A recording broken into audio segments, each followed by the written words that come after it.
നമസ്കാരം. രേവതി നക്ഷത്രം 2024 ജനുവരി മുതൽ ഡിസംബർ 31 വരെയുള്ള മീനം രാശിയിൽപ്പെട്ട രേവതി നക്ഷത്രക്കാർക്ക് ഉദ്യോഗത്തിൽ ഇവർക്ക് പ്രമോഷൻ ലഭിക്കുകയും കാര്യസിദ്ധി കൈവരിക്കാനും ബിസിനസ് ചെയ്യുന്നവർക്ക് അതിൽ ഉയർച്ചയും സാമ്പത്തിക രംഗം തരക്കേടില്ലാത്ത രീതിയിൽ ഉന്മേഷപ്രദമാകുന്ന ഒരു കാലഘട്ടം തന്നെയാണ്.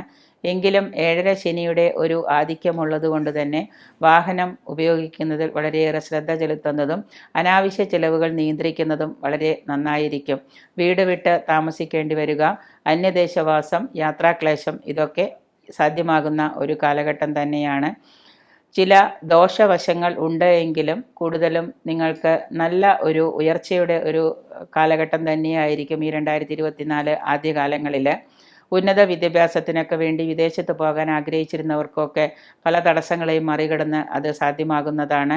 ഏതൊരു കാര്യത്തിലും ആത്മവിശ്വാസം വച്ച് പുലർത്തുന്നത് കൊണ്ട് പുതിയ പുതിയ കാര്യങ്ങളൊക്കെ കണ്ടെത്തുന്നതിനും അത് നടപ്പിലാക്കുന്നതിനും അതിൽ നിന്ന് നേട്ടങ്ങൾ കൊയ്തെടുക്കുന്നതിനും ഒക്കെ സാധ്യമാകുന്നുണ്ട്.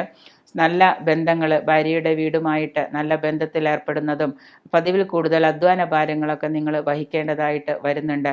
പുതിയ സുഹൃത്തുക്കളുമായിട്ടുള്ള ബിസിനസ് കാര്യങ്ങളോ പുതിയ സുഹൃത്തുക്കളുമായിട്ടുള്ള സാമ്പത്തിക ഇടപാടുകളൊക്കെ ചെയ്യാതിരിക്കുന്നത് വളരെ ഉചിതമായിരിക്കും.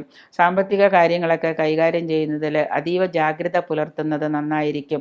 ഇല്ലെങ്കിൽ വർഷാവസാനത്തോടു കൂടി പുതിയ പുതിയ സാമ്പത്തിക ബാധ്യതയിൽ വലിയ കടത്തിലേക്ക് നിങ്ങൾ ചെന്ന് എത്തിപ്പെടുന്നതാണ്.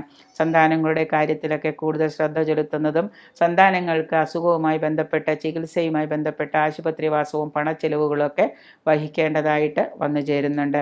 തുടക്കത്തിൽ പല തടസ്സങ്ങളും ഉണ്ടാകുമെങ്കിലും വർഷമധ്യത്തോടുകൂടി പല കാര്യങ്ങൾക്കും നിങ്ങൾക്ക് നേടിയെടുക്കാനും പുതിയ കർമ്മരംഗം കണ്ടുപിടിക്കാനും പുതിയ രംഗത്ത് ബിസിനസ് ചെയ്യാനും ഉന്മേഷത്തോടുകൂടിയും ഉന്നതന്മാരുമായിട്ട് കൂടിച്ചേർന്ന് പുതിയ കച്ചവടമൊക്കെ നിങ്ങൾക്ക് നടപ്പിലാക്കാനൊക്കെ സാധിക്കുന്നതാണ്.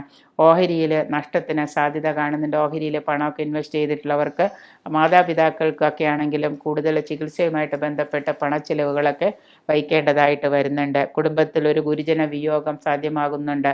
അതുകൊണ്ട് തന്നെ നിങ്ങളുടെ മനസ്സിന് ദുഃഖം ഉണ്ടാക്കുന്ന പല അവസരങ്ങളും വന്ന് ഭവിക്കുന്നതാണ്. കുടുംബത്തിൽ സുഖവും സമാധാനവും ഉണ്ടാക്കുന്നതിനായിട്ട്, ശാന്തിയും സമാധാനവും കളിയാടുന്നതിനായിട്ട് നിങ്ങൾ നല്ലതുപോലെ അശ്രാന്ത പരിശ്രമം ചെയ്യേണ്ടതാണ്. വാക്കുകളും പ്രവൃത്തികളും ഒക്കെ എപ്പോഴും ശ്രദ്ധയോടുകൂടി വേണം കൈകാര്യം ചെയ്യാനായിട്ട്. സർക്കാർ ആനുകൂല്യങ്ങൾക്ക് കാലതാമസം വരികയും സർക്കാർ ഇടപെടലുകൾ നിങ്ങൾക്ക് ബുദ്ധിമുട്ടുകൾ ഉണ്ടാക്കുന്നതുമായിട്ട് വന്നു ഭവിക്കുന്നതാണ്. ഗുരുജനങ്ങളുടെ വിയോഗം കൊണ്ട് മനസ്സിന് ദുഃഖപൂർണ്ണമാകുമെന്നുള്ളത് കൊണ്ട് തന്നെ ചില കാര്യങ്ങളൊക്കെ നിങ്ങൾക്ക് ഏറ്റെടുത്ത് നടപ്പിലാക്കാൻ സാധിക്കാതെ വരുന്നതാണ്. പോലീസ്, പട്ടാളം ഈ മേഖലയിലൊക്കെ പ്രവർത്തിക്കുന്ന ആളുകൾ കൂടുതൽ ശ്രദ്ധിക്കുന്നത് നന്നായിരിക്കും. പോലീസ് രംഗത്ത് പ്രവർത്തിക്കുന്ന ആളുകൾക്ക്, പോലീസ് സർവീസിലൊക്കെ ഇരിക്കുന്നവർക്ക് സസ്പെൻഷൻ പോലെയുള്ള കർശനമായ നടപടികൾ, സർക്കാർ നടപടികളൊക്കെ നേരിടേണ്ടതുള്ളത് കൊണ്ട് കാര്യങ്ങളൊക്കെ അതീവ ജാഗ്രതയോടുകൂടി വേണം കൈകാര്യം ചെയ്യാനായിട്ട്. വർഷാവസാനം നിങ്ങളുടെ പല കാര്യങ്ങൾക്കും പ്രതീക്ഷയേകുന്ന പല മാറ്റങ്ങളും വന്നു ഭവിക്കുന്നതാണ്.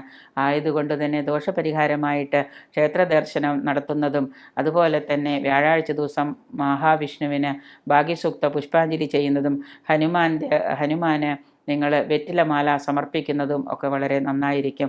ശനിയാഴ്ച ദിവസം ശനിയാഴ്ച വ്രതവും വ്യാഴാഴ്ച വ്രതം ഇതൊക്കെ നോൽക്കുന്നത് ഏറ്റവും ഉത്തമമായിരിക്കും. സാധ്യമെങ്കിൽ ഈ 2 ദിവസവും വ്രതം നോൽക്കാൻ ശ്രമിക്കുക. പറ്റുന്നില്ലെങ്കിൽ ശനിയാഴ്ച ദിവസമെങ്കിലും നിങ്ങൾ വ്രതം എടുക്കുക. മഹാദേവനെയും ശാസ്താവിനെയൊക്കെ ദർശിക്കുന്നത് വളരെയേറെ നന്നായിരിക്കും.